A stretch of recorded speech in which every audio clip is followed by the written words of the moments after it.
What's up, everybody? Thanks for hanging out with us here on CBS Sports Network for your late edition of HQ Spotlight. I'm Haley Sutton, guiding the tour for the next hour. And the work week, guys, is already off to a hot start in the NFL. Between the playoffs and the layoffs, there's a lot to discuss as we turn our eye to the NFL. We got 6 head coaching vacancies to fill to this point, including the Dallas Cowboys, who have parted ways with Mike McCarthy yesterday. And he's already drumming up some interest with some teams, including the Chicago Bears. So much to discuss. The posts have been flying left and right from our NFL insider, Jonathan Jones. He's taken a quick break from that social media obligations to join us here on HQ Spotlight. JJ, thanks for being with us. You know me, I have a very personal connection to this Dallas Cowboys team, and so it's clearly been a whirlwind. We do know to this point that the Cowboys and Jerry Jones have reached out to Deion Sanders, and those conversations continue.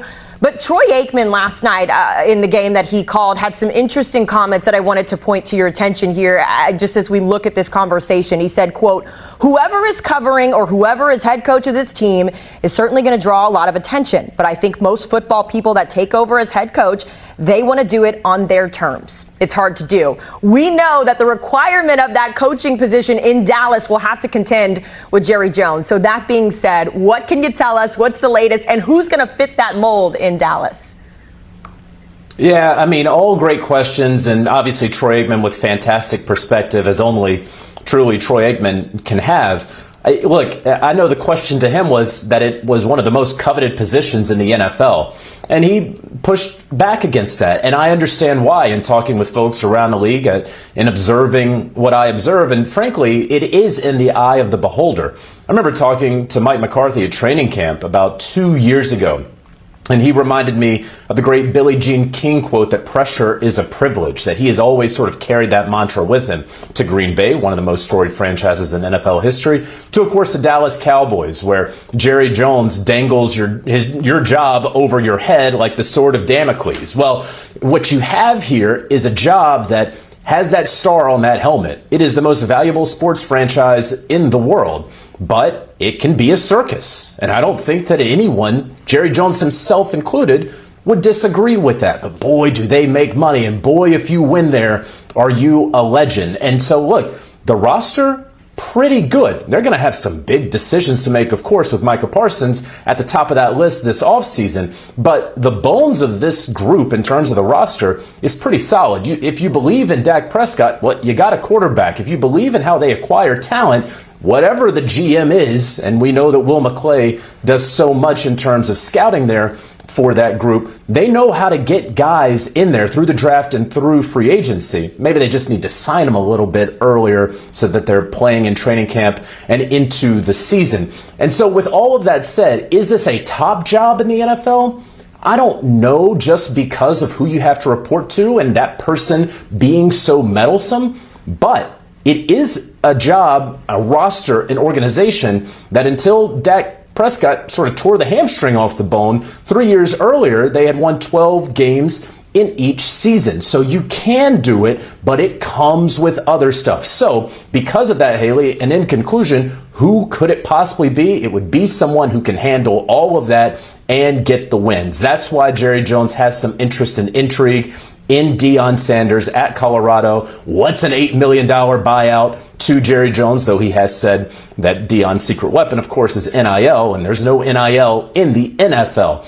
And I talked yesterday about Bill Belichick. Again, it's a name to keep an eye on. I understand that Belichick and his proxies will certainly say on the record that he's staying at Carolina, and I fully understand why. But that is certainly a name to keep a close watch on. It has never stopped Jerry. When he wants what he wants, he will figure out a way to get it done. Obviously, JJ, the next layer to this story is what's next with Mike McCarthy. We know that there's some interest there from Chicago, and he'll finally get to do that interview as well. What is the latest with Mike McCarthy, specifically there with the Bears? I know with the Packers connection there, it seems like a good fit, but what are you hearing in terms of that role? Obviously, a lot of familiarity with Mike McCarthy and the NFC North. Of course, being the Packers head coach, winning that Super Bowl with the Packers, in some ways owning the Chicago Bears for most of his tenure there in Wisconsin. So that's what's going to intrigue you about Mike McCarthy if you are the Chicago Bears. He has proven time and again that he can take a young quarterback, he can mold them, and that he can get you to playing some postseason football in January. He did it with Aaron Rodgers. He, of course, did it with Dak Prescott. He could do it at a third stop. It is rare for a coach to become a head coach on 3 different teams. I think the last time we saw that was John Fox. Coincidentally, obviously a former Bears coach, also former Panthers and Broncos coach as well. So it has happened. Of course, Marty Schottenheimer, Bill Parcells, all coached even more teams, those legends. But Mike McCarthy will have an interview in Chicago at Hallis Hall with Ryan Poles and Kevin Moore, and the team president, owner George McCaskey, and others tomorrow on Wednesday. And then we will see from there. There is interest from the New Orleans Saints and their general manager, Mickey Loomis, with whom Mike McCarthy worked from 2000 to 2002 as the offensive coordinator of the Saints. That was pre-Sean Payton and that era. And so we will see if ultimately an interview gets done there. But right now, as far as Mike McCarthy's prospects for a job, all eyes on Chicago. All eyes on Chicago. We will see how it gets done, but we know you will keep us posted both here and on social media. So get back out there posting those updates, JJ. We've already seen one coaching opening filled in Foxborough. That, of course, was taken by Mike Vrabel, who was announced earlier this week. When you look here at the current NFL openings, this is what we've got looking. We mentioned the Saints there with Dennis Allen. We'll see what the connections are there. The Bears as well. We just talked about that with JJ and Mike McCarthy. The Jaguars as well. So a lot of teams still looking for their next head coach to get them to the postseason. And we now say hello to CBS Sports NFL reporter Aditi Kinkhabwala. Aditi, we got a situation in Pittsburgh here.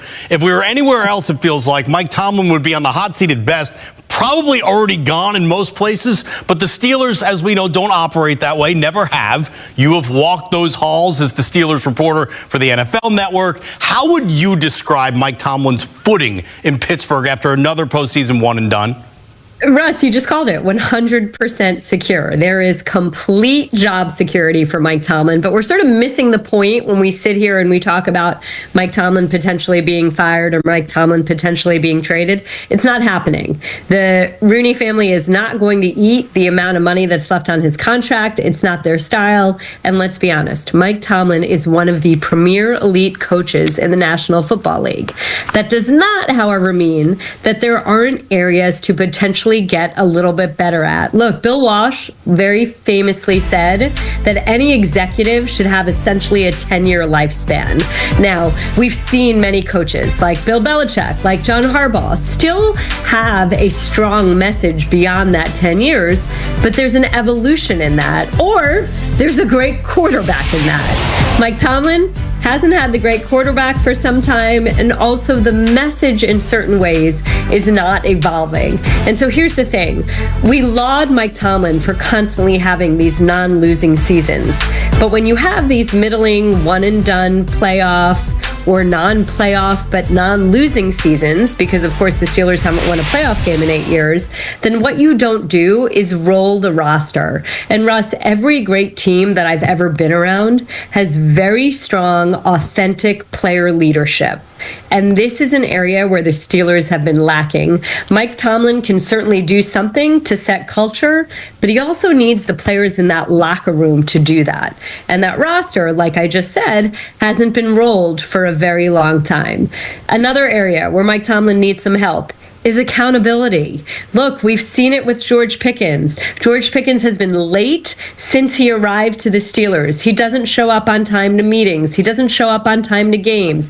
Today, there was an explosive story that the Christmas Day game against the Chiefs, he showed up after inactives were due.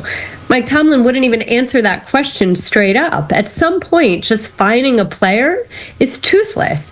If Mike Tomlin doesn't want to be the bad cop, then somebody else in that building needs to be the bad cop and make sure that allowing behavior like that isn't detrimental to the entire locker room. So I can keep going here, Russ. I don't know if you want to keep hearing the drama around the Steelers, but the point here is that Mike Tomlin is a great coach. He just needs to get better at a few things, and it's the responsibility of the front office office and ownership to help him with those few things. And the roster needs an injection of a little bit new energy. And oh yeah, a quarterback too. So there will be change in Pittsburgh. It just won't be at head coach. All right, let's talk about the Cowboys, because they're kind of a team that makes it really hard not to talk about them. That's Jerry's superpower, actually. Let's talk about the guy they just let go, Mike McCarthy. Set to interview with the Bears now. How would he fit in with what they need in Chicago? You know, this is so interesting, Russ, because look, Mike McCarthy did win a very, very long time ago in Green Bay with arguably one of the best quarterbacks of history. I was about to say of our generation, but really in history. And in Dallas, his teams have kind of underachieved.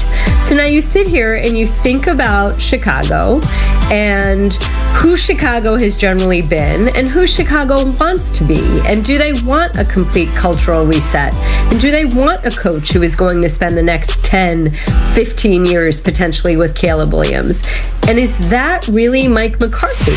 So even though the Bears have asked to speak to Mike McCarthy, even though we expect the Saints to talk to Mike McCarthy, I'm not as sold on what I'm being told in talking to front office executives around the league that Mike McCarthy is a lock to necessarily be a head coach this coming fall. Interesting. 61 years of age, Mike McCarthy, Super Bowl champion. Couple of 12-win seasons with the Cowboys and not a good one this year. Didn't have his quarterback then. Ravens-Bills, Sunday in Buffalo. Couple of teams